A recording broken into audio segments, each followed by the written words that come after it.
গতকালই আমরা পঞ্চশহরের এক বৃদ্ধ দম্পতির করুণ পরিণতির ছবি দেখিয়েছিলাম। বৃদ্ধার হাত পা মাথা রক্তাক্ত অবস্থায়, তার দেহ উদ্ধার হয়েছে, সারা দেহে আঘাতের চিহ্ন। আর বৃদ্ধকে পাওয়া গিয়েছিল ঘরের এক কোণ থেকে, ভয়ে সিটিয়ে রয়েছেন, ট্রমায় রয়েছেন এখনো পর্যন্ত। কারা করলো এরকম? একজন আয়া, বাড়িতে যিনি কাজ করতেন, এবং তার সহযোগী, এই দুজন গ্রেপ্তার। রৌনক রয়েছেন আমার সঙ্গে। রৌনক, এই দুজনকে তো গ্রেপ্তার করা হয়েছে, পুলিশ কি মনে করছে মোডাস অপারেন্ডি কি, এবং এই দুজন কিভাবে প্ল্যান করেছিল?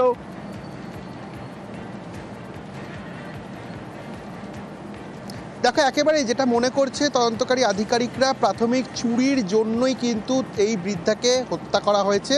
এবং এই যে আশালতা সর্দার, তিনি 17 তারিখে প্রথম আয়ার কাজে নিযুক্ত হয়েছিলেন এই দম্পতির বাড়িতে। তারপরে 18, 19, 20 3 দিন আসেননি। 21 তারিখে তার যে সঙ্গী জামাল, তাকে নিয়ে তিনি বাড়িতে প্রবেশ করেন। সেই ফুটেজও একটা সামনে এসেছে। এবং তারপরই গতকাল একদম সকালবেলা 6টা নাগাদ আরও একজন যে পরিচালিকা, তিনি এসে দেখেন এরকম রক্তাক্ত অবস্থায় বৃদ্ধা সিঁড়ির নিচে পড়ে রয়েছে, হাত পা বাঁধা। পুলিশ প্রাথমিকভাবে মনে করছে কোনো ভারী বস্তু দিয়ে এই বৃদ্ধাকে আঘাত করে আশালতা সর্দার। তারপরে তিনি যখন অচৈতন্য অবস্থায় মাটিতে পড়ে যান, তারপরই শ্বাসরোধ করে হত্যা করা হয়।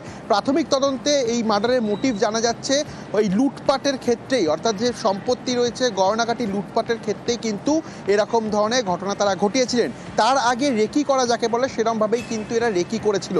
কারণ ভেতরে কটি দরজা রয়েছে, পেছনে একটা প্রেমিসেস রয়েছে যেখান দিয়ে বাড়িতে প্রবেশ করা যায়, সেই জায়গা থেকে কিন্তু আশালতা সর্দার প্রবেশ করেছিলেন।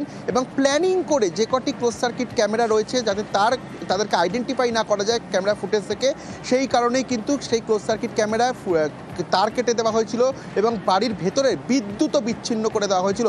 সেক্ষেত্রে 17 তারিখে তিনি প্রথম কাজে আসে, 3 দিন কাজে আসেননি। 21 তারিখে দেখা যায় এই সঙ্গীকে নিয়ে তিনি আবার সেই সময় একটা স্টিল ছবি রয়েছে আমাদের কাছে, স্টিল ফুটেজ আমরা পেয়েছি, সেই ছবি দেখাচ্ছি। হ্যাঁ রৌনক, তুমি বলছিলে।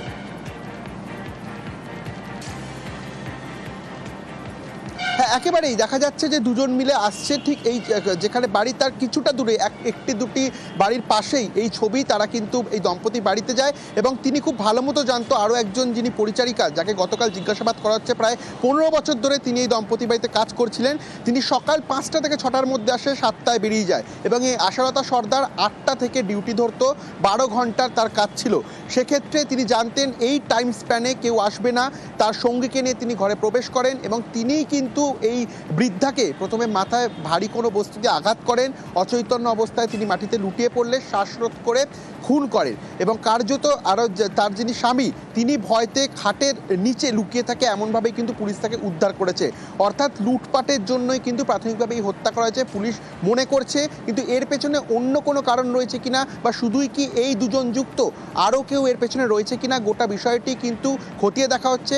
আশেপাশের যে ক্লোজ সার্কিট ক্যামেরা ফুটেজ, সেই ফুটেজ থেকেই আশালতা সর্দারকে আইডেন্টিফাই করা হয়। এবং গতকাল যখন এই ঘটনা ঘটে, দেখা যায় এই আশালতা সর্দারের যে মোবাইল টাওয়ার লোকেশন ক্রমশ দূরে সরে যাচ্ছিল, অর্থাৎ ঘটনাস্থল থেকে তিনি পালিয়ে যাবার একটা চেষ্টা করছিলেন।